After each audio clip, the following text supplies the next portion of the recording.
Today we are not going to be talking about a YouTuber, we are going to be talking about the original influencer, and to be festive, you always know I have a Mariah Carey background. I actually just want to spice things up a bit and have Mariah Carey and the woman we are talking about, Miss Paris Hilton. Now, if you do not know anything about Paris Hilton, that's on you, but also I don't know how you will not have. She was the original Kim Kardashian, if you want to say, and she was the original influencer. Like, she is what the influencer now wanted to be, and she very much so says in that, you know, she takes responsibility, that she acknowledges she was that first influencer, the filming herself, it all being about herself. And you know what? We see that now trickling down into YouTubers, because YouTubers don't want to be YouTubers anymore. YouTubers want to be influencers, which has just always been a wild concept to me, because I would much rather be a fucking YouTuber than an influencer. But this documentary is so good. Did I even tell you she came out with the documentary? Yes, it's on YouTube. It's an hour and 45 minutes long, and I'm going to talk to you about key moments in it. And the reason I want to is because it's deep, it's dark, and it's really sad, and I feel like there's a conversation to be had, and a lot of my subscribers actually asked me to talk about this because a lot of you have watched it. If you haven't watched it, it's on YouTube, you can go watch it, but I am going to be talking about it, so even if you haven't watched it, I do feel like you should stay and watch just because I want you to watch my video, but also I will be explaining it. So also, this is dark. I already said that, but it's dark. So just a warning. So let's get into it. Look how fun this is with my iPad, I've taken notes.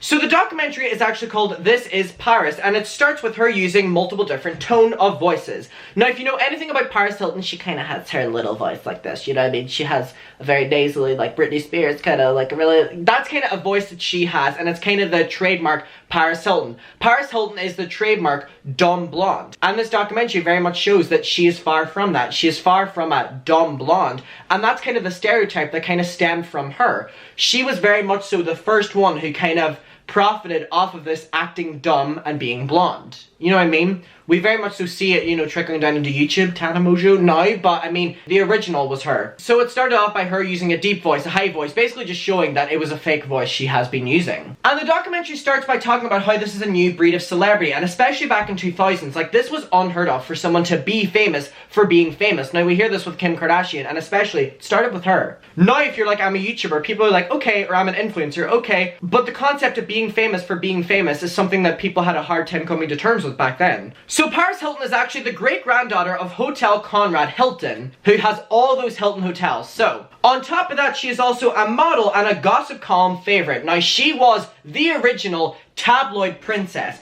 It was kind of Paris Hilton, Britney Spears were the main two, and then Britney Spears was just kind of their target. They never really broke down Paris Hilton as much as Britney Spears. I've done a documentary on that on my channel, but look at me calling it documentary, Shane Dawson vlog style.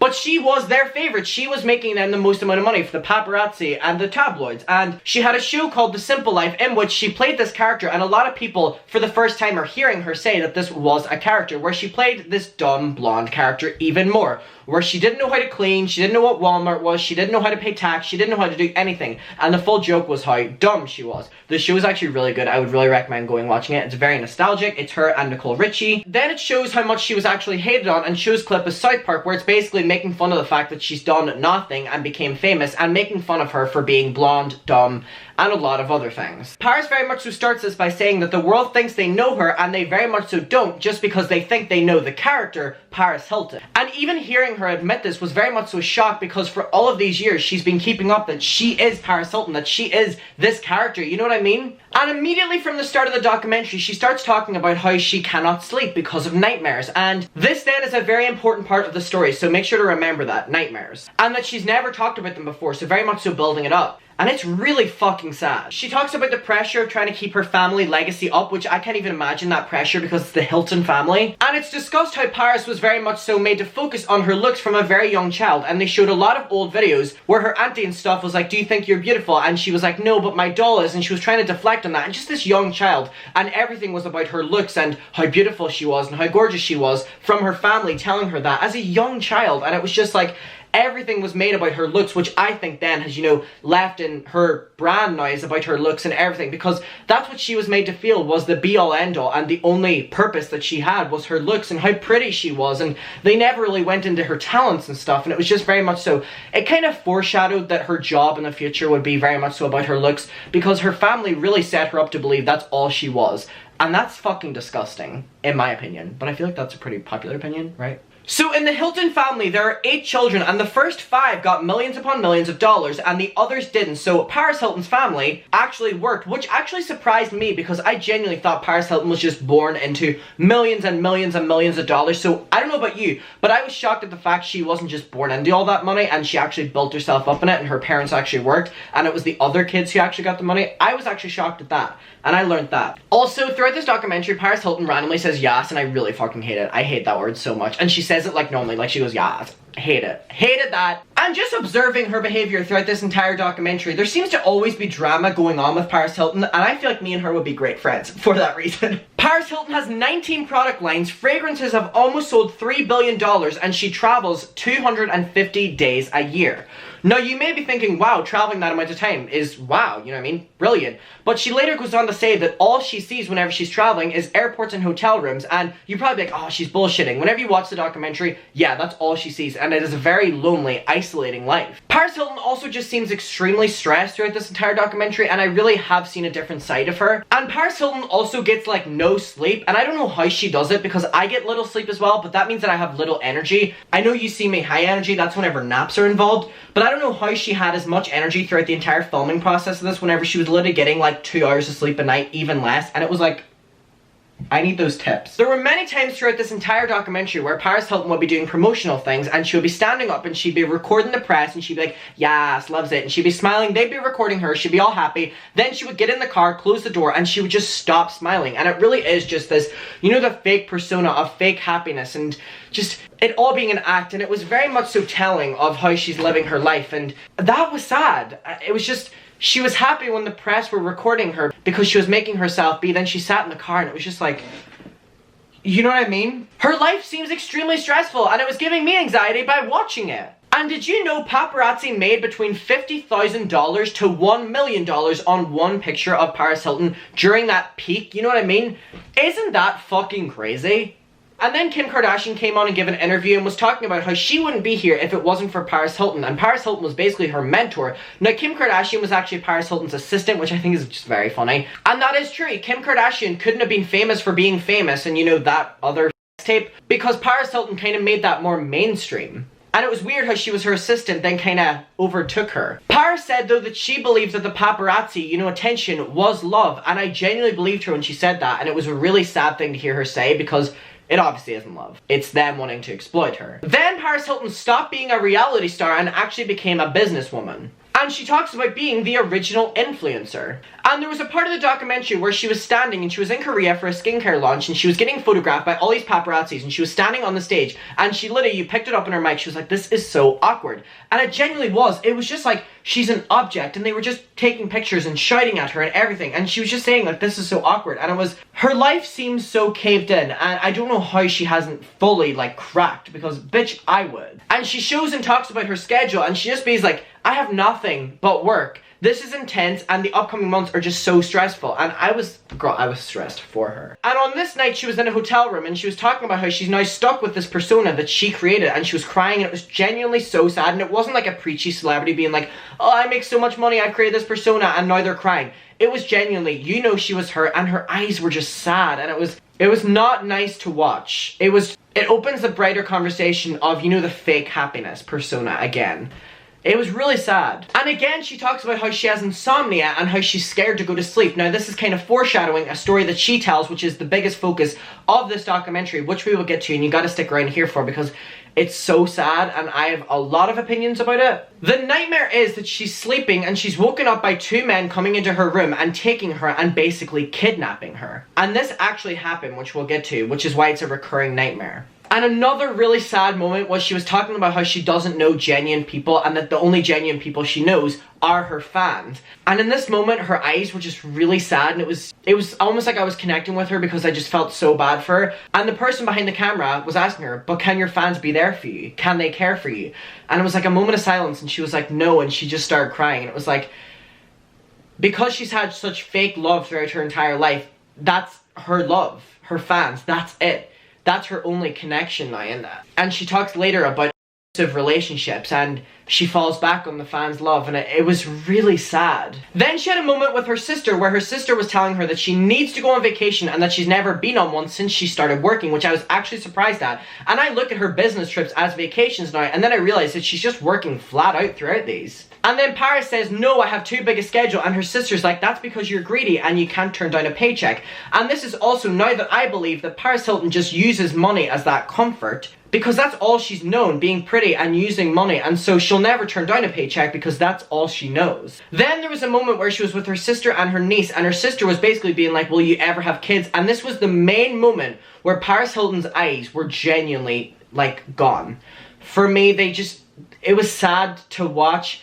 And she was like, yeah, I really want to have ones. And her sister was like, I don't feel bad for you, because if you wanted a husband and wanted a child, you wouldn't go and get one. And Paris was like, I guess so. And I thought that was super petty and weird from her sister, because Paris later goes on to say about how she has been in abusive relationships and she's never really found the one because she lowers her expectations, and she thinks in a relationship is normalized because she was sent away to a place where that was normalized, which we'll get to. And it was really weird for her sister, knowing all this, to be like, if you wanted it, you would make it happen. And that kind of goes for her support system around her on why that's normalized behavior, of being like, if you wanted it, you would go and make it happen. It didn't sit well with me, that part, no. Then her sister was like, you don't seem happy, and Paris was like, I am sometimes. It was just this kind of, not being happy, and I felt really bad for her. Then Paris talked about the tape. Now, the tape for me is something that I didn't know much about. I know that there was one, and that was how she became famous, kind of like Kim Kardashian. I didn't know the details. But Paris Hilton was basically saying how this was a private moment with a teenage girl, and the entire situation is so disgusting. And especially, they show a bunch of clips of these old-ass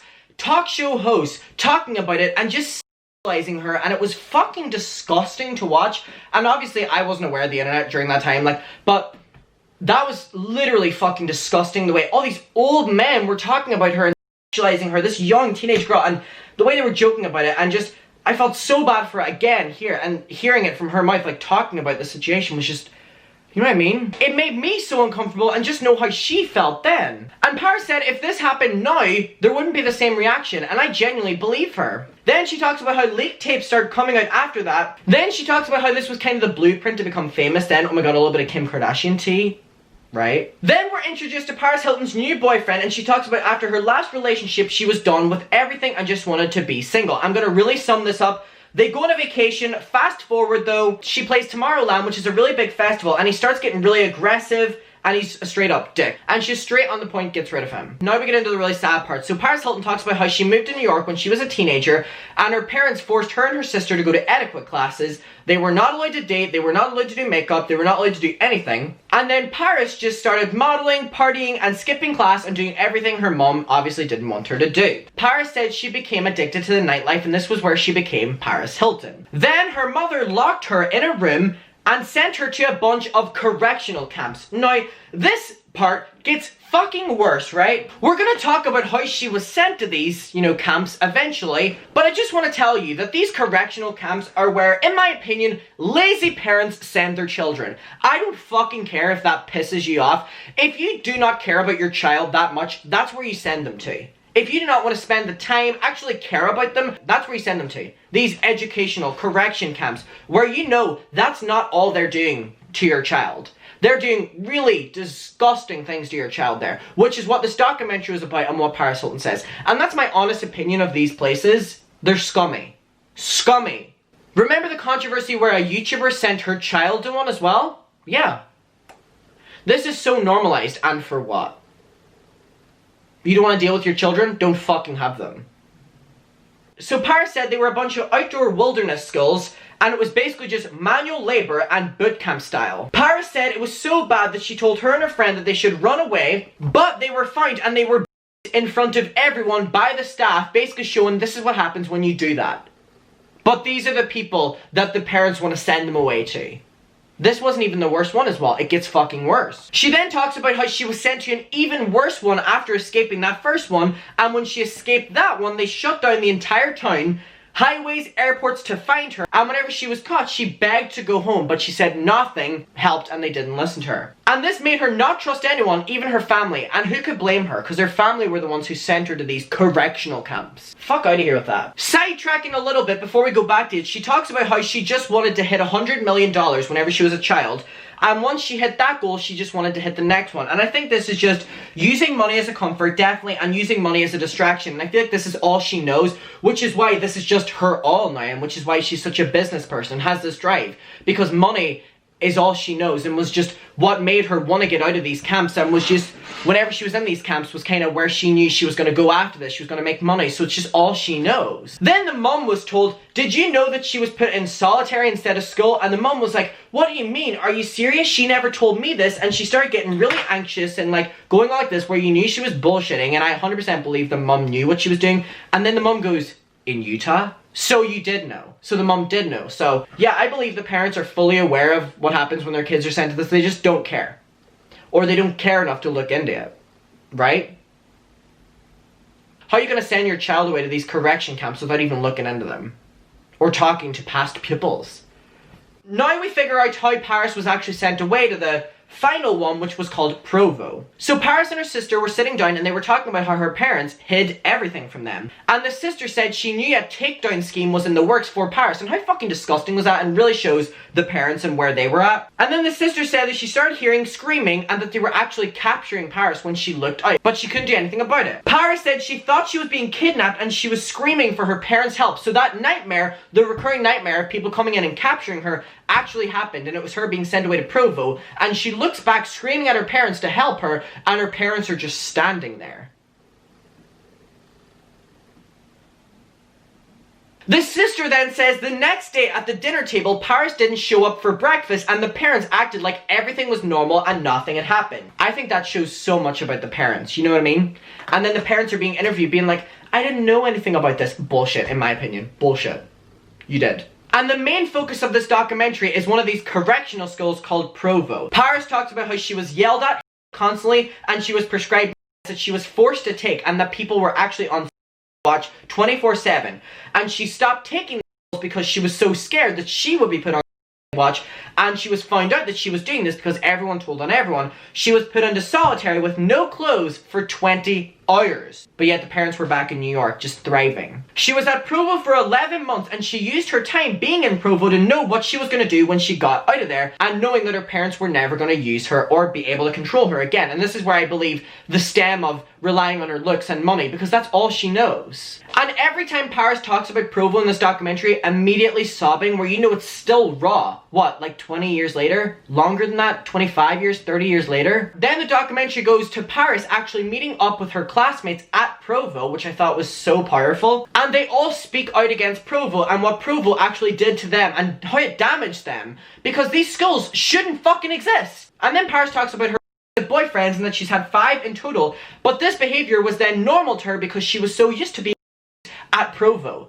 And this is what them schools do, and this is why I believe the parents who send them away are scum. And they were all sitting down, all the classmates with Paris, and they were basically bringing up that they knew the simple life was just all jokes and games, because they were like, Paris was acting in this show like she didn't know how to clean, wherever in Provo she was forced to do manual labor constantly day in day out. So they were like, girl, you know how to clean. And I thought that was probably shocking to the classmates, seeing her on The Simple Life where she's acting this dumb character and being like, I know that you're a lot smarter than that because we had to deal with you and you dealt with us for all those months, you know what I mean? This is all just so emotional, and whenever all the survivors were speaking out against it, I was in fucking tears. I've watched this documentary 4 times now, and such a sad moment, and it really shows how it has affected them throughout their adult life too, whenever this happened to them, whenever they were like 14.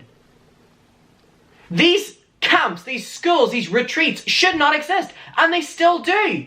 And this was their way, like Paris and all, of raising awareness to being like, these need to stop, and there are still so many kids and younger kids now being forced to go to these. No, this is not okay. So the mum starts crying at the end, and I think it was actually interesting that Paris didn't go up and start hugging her. It had to be the mum going up to hug her, and Paris just watched her crying. And you know what? just shows how hurt and Paris still has that envy towards her, as she should, because the mom fucking betrayed her. My final note was, it just shows how sad and hurt Paris Hilton still is to this day. And she talks about how the brand has kind of been that escape for her, and definitely is with the money and whatever, and it really just gave a whole new perception to me of Paris Hilton and so many other people. And I think this documentary was fantastic and so sad and so heartbreaking. And really, I didn't know this about Paris Hilton. I genuinely thought she was just this dumb blonde character who was way too smart. I've always said that she was smarter than what she makes herself believe, because you don't be that good of a business person being that dumb. This was shocking, and these correctional camps need to stop now. And I want to know if you've had any experience knowing people who've gone to these, or just what your opinion was on what I've told you and knowing more into the Paris Hilton story. And I think the entire thing is just gut-wrenching. It's so emotional, and just